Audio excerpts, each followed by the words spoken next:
Todos nós aqui já passamos por esse grupo de professores. Por uma série de professores, como eu já falei aqui, seja do ponto de vista mais formal, seja do ponto de vista mais informal. E professores é algo bastante curioso, porque eles fazem parte de um grupo chamado de Grupo dos PEIs. Alguém aqui já ouviu falar sobre isso? O Grupo dos PEIs? Os grupos dos PEIs absolutamente relevantes na nossa vida. Quem são os PEIs relevantes na nossa vida? Começam dos pais. Os pais representam os primeiros norteadores da educação na nossa vida. Pais são referência, muitas vezes, da vida até a nossa morte. O segundo grupo dos PEIs, historicamente, na sociedade, está na fase do padre. Ah, Mauro, mas você vai falar de catolicismo aqui? Não, pode ser o pai de santo, pode ser o pastor, pode ser o pajé. Aqueles que são referências na espiritualidade, na fé. Algo que move a gente, muitos de nós, né, a essa espiritualidade, essa fé. Nesse grupo de PEIs também estão o prefeito, o político, aqueles que são os representantes legais do povo, embora muitas vezes passem bem longe disso, né? Está nesse grupo dos PEIs também o policial. Ele é o responsável pela manutenção da ordem, né, pela segurança na sociedade, embora muitas vezes também esteja longe disso.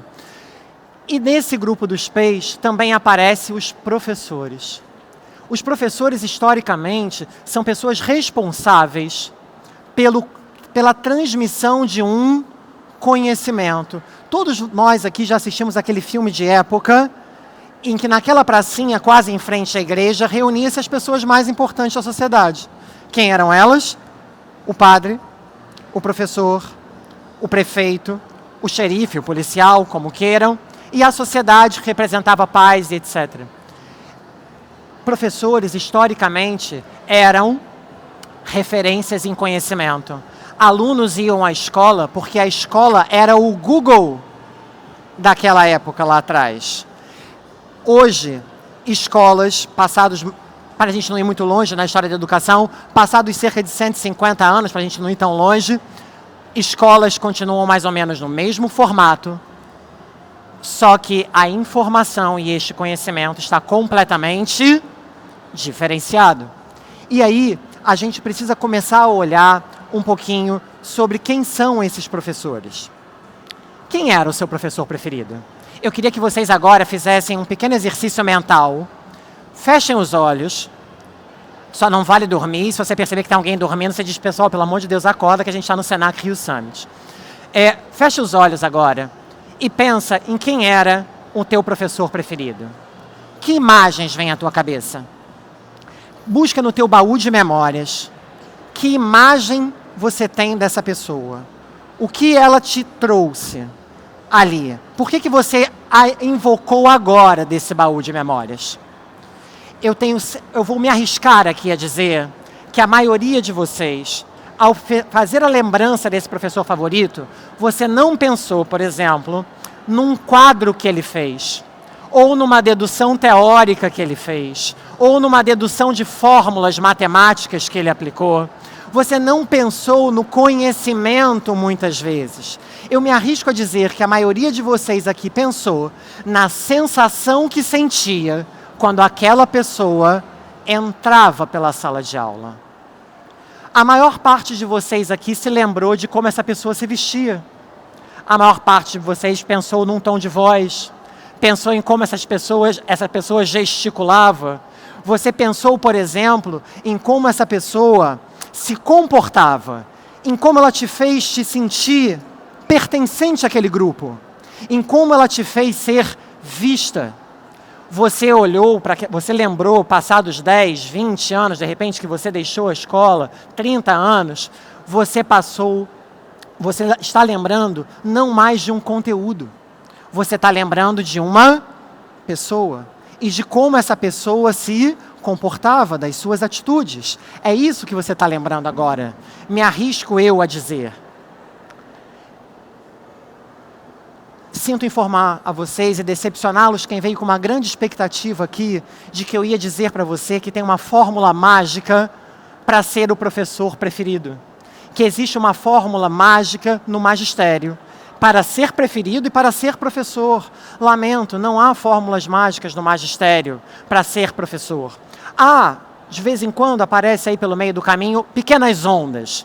Essas ondas vão tentar solucionar problemas. Talvez a mais recente dela, e a gente está dentro do Senac Rio Summit, a mais recente delas, que também nem é tão recente assim, seja da tecnologia.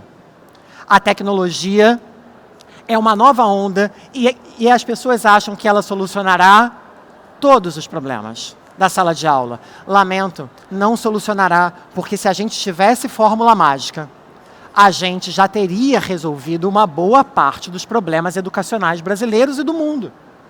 E essas fórmulas mágicas não existem. Eu vou dar 2 exemplos para vocês. Pega a primeira delas, se alguém aqui acompanha o cenário educacional um pouquinho mais de tempo, vai olhar, há 10, 15 anos atrás, mais ou menos, houve um boom no Brasil e no mundo das tais lousas digitais. As lousas digitais iam transformar a sala de aula. Investiu-se milhares e milhares de dólares no Brasil e no mundo, botando quadros de lousas digitais em todos os lugares, treinando professores. Professores ficaram descabelados. Como assim não existe mais giz, não existe mais pilô? Como nada disso vai acontecer? Escolas promoveram treinamentos. Passados 10, 15 anos, o resultado é: as lousas digitais estão, na sua maioria, paradas. Não que elas não tenham valor, mas elas, por si só, não vão dar conta de resolver o problema.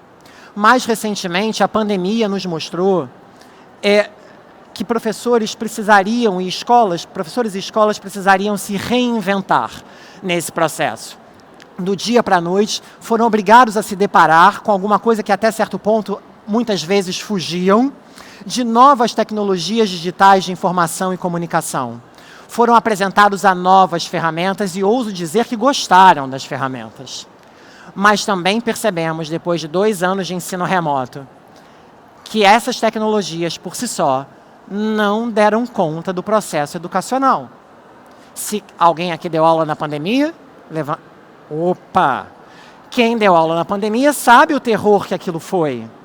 Porque já entendeu que as ferramentas são bacanas, as ferramentas são legais, mas tem algo a mais por trás dessa história. Tem algo que eu deveria buscar ali, porque as ferramentas sozinhas não vão dar conta.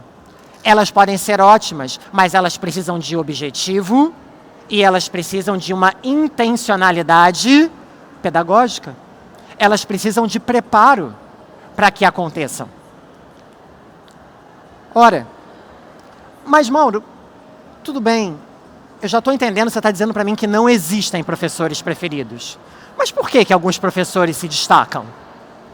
Mas não é? Quem frequentou escolas aqui sabe que tinha um grupinho ali de professores que eles se destacavam. Eles tinham alguma coisa a mais. O que essas pessoas tinham a mais? Se a gente fizer uma pergunta aqui, talvez um grupo na sociedade vai dizer para nós que esse a mais é um tal de dom. Ser professor é um dom. Eu começo a dizer que eu fui lá olhar esse negócio de dom. E aí, sem fazer nenhum tipo de apologia, mas já que a gente está do lado do ocidente do planeta, e uma boa parcela da população ocidental é cristã, vamos lá naquele tal livro que orienta os cristãos chamados de Bíblia. E nesse tal livro que orienta os cristãos chamados de Bíblia, fui lá procurar nas cartas de Paulo, por exemplo, aos Romanos ou aos Coríntios, ele vai falar sobre os dons divinos, já que é algo teoricamente sobrenatural. E eu fui fuçar os dons, e tem lá o tal dom da cura, tem o tal dom da profecia, tem o tal dom o dom da interpretação de línguas, tem o dom de falar em outras línguas, mas não vi em nenhum versículo o dom do magistério. Magistério não é dom. Magistério é uma profissão como outra qualquer. E, como outra qualquer, precisa de uma profissionalização, precisa de técnica, precisa de estudo, precisa de empenho, e não estamos ali por amor, estamos ali com amor. E isso faz toda a diferença no processo educacional. E aí, quando eu vou olhar isso, eu começo a minha carreira de professor, desde muito jovem, eu comecei a olhar alguns profissionais e pensar por que aquele cara ali se destaca. E não importa se isso está dentro do cenário da escola particular, e eu já trabalhei em todos os tipos de escolas particulares que você pode pensar aqui no Rio de Janeiro, das pequenininhas do bairro, aquelas grandonas. Já trabalhei em todo tipo, do medicina, do preparatório pro, militar, e na escola pública também, há 17 anos estou lá. E em todas essas escolas existem alguns professores que se destacam. E aí eu comecei, a primeira coisa primeiro, isso não é dom. Vamos então tratar isso do ponto de vista mais real. Ótimo. Tratando do ponto de vista mais real, por que será que esses professores se destacam? E foi aí que eu passei a observar essas pessoas. Me parece que isso também não está tão diretamente ligado à estrutura física, à estrutura que a escola te oferece, porque eu vejo professores na escola pública desempenhando um trabalho absolutamente excepcional, tendo exatamente este mesmo destaque a despeito da estrutura, e eu não estou dizendo que se tivesse mais estrutura não seria melhor. Mas observo também que na escola que tem toda a estrutura, a gente tem professores que não se destacam. E isso também não está ligado diretamente ao poder aquisitivo. Então está ligado a quê? Preciso pensar racionalmente em duas perguntas que talvez me deem essa resposta. E foi aí que eu parei para fazer duas perguntas que eu acho matadoras para tentar entender esse título, como ser um professor preferido. O que esses caras, esses homens, essas mulheres, sabem que eu ainda não sei? E a segunda pergunta o que eles estão fazendo que eu ainda não estou fazendo? Percebem como essas duas perguntas passam a ser absolutamente norteadoras? O que aquela figura sabe que eu ainda não sei sobre a profissão? Depois, o que eles já estão fazendo que eu ainda não estou fazendo? E vocês sabem o que eu descobri? Eu descobri, depois de passar um tempo analisando essas pessoas, que essas pessoas, apesar de serem completamente diferentes, elas trazem consigo algumas ações que são absolutamente comuns. E que ações são essas? São essas que eu queria partilhar com vocês aqui. São várias, mas hoje eu queria mostrar 5 delas. Podemos começá-la? A primeira delas é que a identidade precede a autoridade. Mauro, explica isso melhor para mim. É simples. A maior parte das pessoas, dos professores, está buscando voltar a ter uma tal autoridade. Mas querem autoridade a qualquer custo e a qualquer preço. Querem autoridade resvalando no tal do autoritarismo. E como eu posso ter autoridade se eu não sei qual é a minha identidade? Quem sou eu como professor? E a gente só muda aquilo que a gente identifica. E aí, entendam, eu percebi que todos esses professores não se despem da sua identidade ao entrarem na sala de aula. Muito ao contrário, eles se valem das suas características e da sua personalidade para demonstrar autenticidade. E esta identidade, ela está ligada, meus caros, à sua história de vida, às suas crenças, os seus valores, a sua própria formação, aquilo que a gente crê, o ambiente ao qual eu estou inserido. Isso nos torna únicos. Então você, professor, o que te faz único? Não existem 2 professores iguais. Então, vocês vão lembrar, há um tempo atrás, que houve um grande boom, mais uma ondinha dessas. Aqui no Rio de Janeiro, então, ficou bastante famosa essa onda, que era a onda das musiquinhas na sala de aula. Lembram dessa onda? Aqui no Rio de Janeiro, então, o rap e o funk tomaram conta dessa história. E aí entrou um cenário de vários professores a cantarem musiquinhas na sala de aula. Muito bacana. professor Mauro tinha 22 anos de idade, entrou nessa sala de aula e quis entrar nessa onda. Eu, um nerd de nascença. Eu, amante da MPB desde criança. Mauro fez o quê? Tirou Caetano, Chico, Alceu, para ir cantar, dando aula de química, o funk da combustão. Adivinha o que aconteceu? Esse foi o pior dia da minha vida no magistério. Eu saí dali arrasado. Por que eu saí dali arrasado? Porque aquele ali não era eu.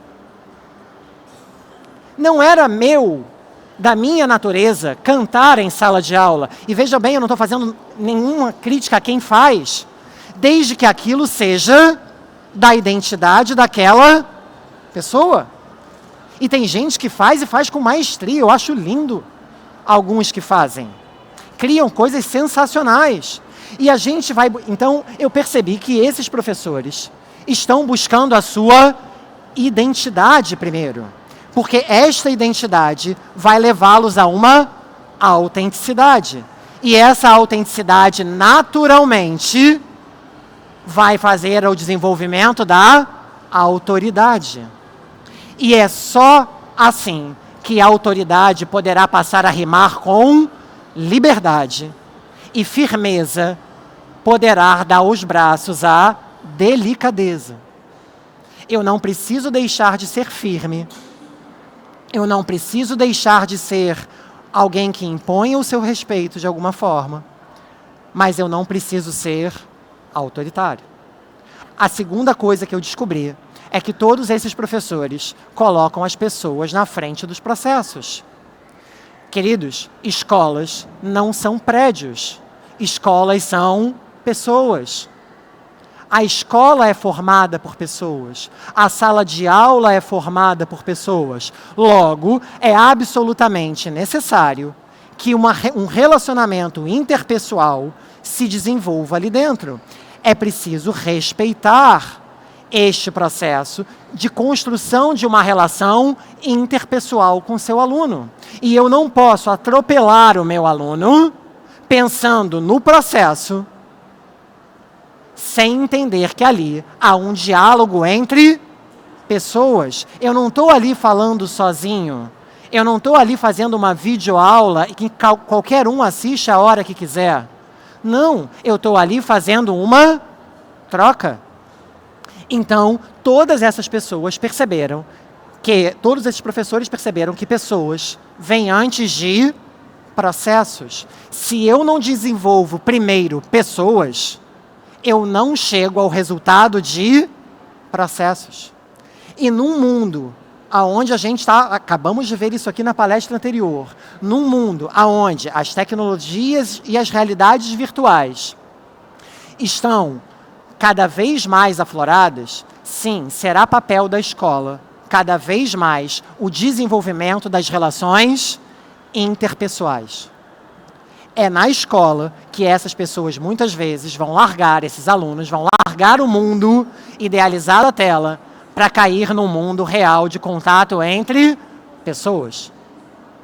A terceira coisa que eu descobri foi que respeito vem antes de resultado. Meus caros, a gente não chega a lugar nenhum, a nenhum resultado, se não houver respeito mútuo entre as pessoas.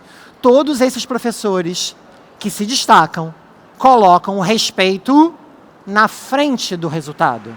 Ou seja, esses professores estão respeitando a si mesmos, a sua identidade, não estão passando por cima deles próprios, porque é quando a gente passa por cima da gente que a gente cria jargões no magistério que estão espalhados e capilarizados pela sociedade, como agora para dar aula eu tenho que ser ator de circo, só falta eu ter que tirar a cueca pela cabeça para o aluno prestar atenção em mim. Preciso fazer isso? Não, não preciso. Mas ali precisa haver uma relação de respeito. E este respeito é algo que precisa ser construído. Isto é uma rotina que precisa ser construída. E rotinas não são construídas do dia para a noite. Rotinas são construídas ao longo de um tempo. Quantos de vocês aqui sabem que todos os dias deveriam acordar cedo e fazer atividade física? fazem. O seu aluno sabe que deveria te respeitar muitas vezes. O seu aluno sabe que deveria fazer alguma coisa, ele sabe que deveria trazer o caderno, ele sabe que tinha que fazer o dever de casa, mas esta não é uma rotina que está sendo criada. Essa não é uma rotina que está sendo produzida, porque ali ele não vê um sinal de respeito. É como se eu agora fosse chegar para alguém. Quem aqui chega para o outro já pedindo o outro em casamento? Há uma conquista.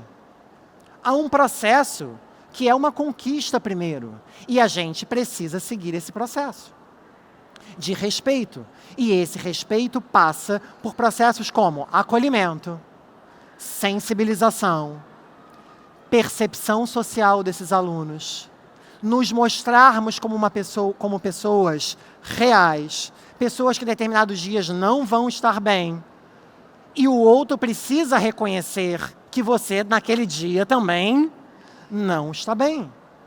Isto só se cria com respeito. E quando a gente tem respeito, a gente passa a desenvolver melhor os resultados. Por incrível que pareça, há muitos professores hoje que estão mais preocupados com o ensino do que com a aprendizagem.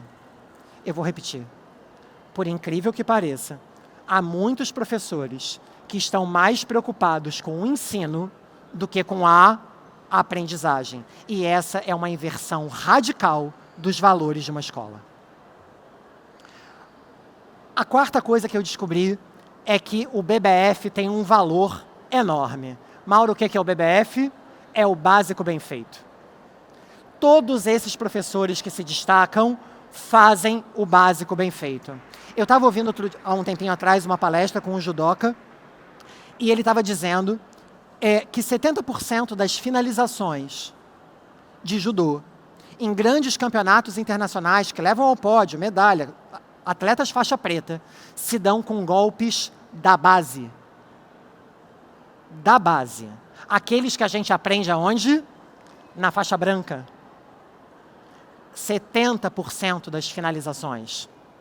Ou seja, o que é o básico bem feito para o professor? O básico bem feito é saber as técnicas básicas da profissão. O básico do professor se chama didática. É a arte de ensinar. Pouquíssimos professores hoje dominam a didática.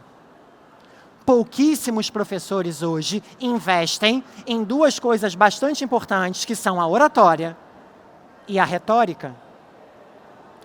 Há um ensaio da uma escritora inglesa chamada Dorothy Sayers, chamado As Ferramentas Perdidas da Aprendizagem. Nesse ensaio, a Sayers vai dizer para a gente que há 3 grandes etapas para que a gente aprenda qualquer coisa. Sejamos nós professores, sejam os alunos, ou nós professores para ensinarmos aos nossos alunos. Essas ferramentas são a gramática. Não há como aprender alguma coisa se eu não domino a minha língua própria, suas variantes e o resto todo que envolve a linguagem. A segunda ferramenta é o pensamento lógico. É preciso ter um pensamento lógico, desenvolvido, matemático, para que a gente possa aprender alguma coisa e raciocinar sobre alguma coisa. E a terceira ferramenta que ela vai apontar é justamente a retórica, o poder de argumentação. Nossos alunos e nós, professores, estamos perdendo o papel da oratória, o papel da retórica, do convencimento, da relação entre essas pessoas. Então, todos esses professores que se destacam, que eu ando observando, investiram no básico bem feito, investiram em bons planejamentos de aula, investiram em boas estratégias de gestão da sala de aula, investiram em oratória, investiram em retórica, investiram em desenvolvimento de relação interpessoal, investiram em desenvolvimento de relação entre pessoas, ou seja, estão fazendo o básico bem feito. A última coisa que eu queria contar para vocês é que todos esses professores entendem que autocuidado é fundamental. A pesquisa com professores aponta que uma parcela significativa de professores no Brasil e no mundo está adoecendo. está adoecendo por inúmeros fatores que passam por processos coletivos, que dizem respeito à valorização, que dizem respeito à estrutura, que dizem respeito a salário, etc. E eu não discordo absolutamente nada disso. Só que isso diz respeito ao coletivo. A gente começa a mudar isso, por exemplo, domingo que vem, ao apertar o confirma na urna. A gente expressa a nossa vontade coletiva ali dentro, para aquilo, a gente expressa essa vontade coletiva em assembleias, em reuniões departamentais, em reuniões pedagógicas. A gente expressa isso em diversos lugares. A sala de aula não é lugar de expressar isso. Nós, os alunos, estamos do mesmo lado. Não somos nós contra alunos, somos nós com os alunos. Este autocuidado diz respeito a olhar para si próprio, a se valorizar, a gerir a sua própria formação. Professores que estão num evento como esse aqui hoje, o Senac Rio Summit, estão investindo na sua própria formação, ao vir aqui ouvir coisas como essas. Ou, por exemplo, em estratégias como o Circuito Gente, promovido pelo próprio Senac, ou estratégias, por exemplo, como o Complexo de Formação de Professores da UFRJ, ou ainda os mais de 19 cursos de especialização que o Colégio Pedro II oferece gratuitamente a professores. Eles estão gerindo a sua própria profissão e não esperando que alguém vá gerir a profissão por eles. Essas pessoas estão cuidando do corpo e da voz. Eu prometo que eu já vou acabar, que meu tempo já está estourado. Estão cuidando do corpo e da voz, seus instrumentos de trabalho. Estão cuidando, reservando um tempinho da sua semana para pensar em si mesmos, para fazer uma atividade que gostam, de preferência absolutamente longe da sua área de atuação. Pode ser um curso, uma academia, uma luta, um curso de desenho, de pintura, de cerâmica, porque eles já entenderam que quando juntam todo este autocuidado, eles estão despressurizando. E quando atravessam a porta, exercem a sua identidade. E com isso, entram ali mais leves e tudo flui. Eu queria voltar, para a gente acabar, que vocês voltassem a fechar os olhos. E voltassem a pensar naquelas imagens. E vejam se essas imagens, se tudo que eu disse aqui, ou seja, que a identidade precede a autoridade, que as pessoas vêm antes dos processos, que o respeito vem antes dos resultados, que o básico bem feito precisa ser feito primeiro e que autocuidado é algo fundamental. Vejam se as suas memórias não conversam com essas 5 coisas, com a atitude que essas pessoas tinham. E para encerrar, eu queria dizer a vocês, fazendo uma paródia, não em música, mas com um ditado espanhol, bastante famoso, foi popularizado depois pelo Miguel de Cervantes. Eu não creio em professores preferidos. Eles não existem. Pero que los hay, los hay. Muito obrigado.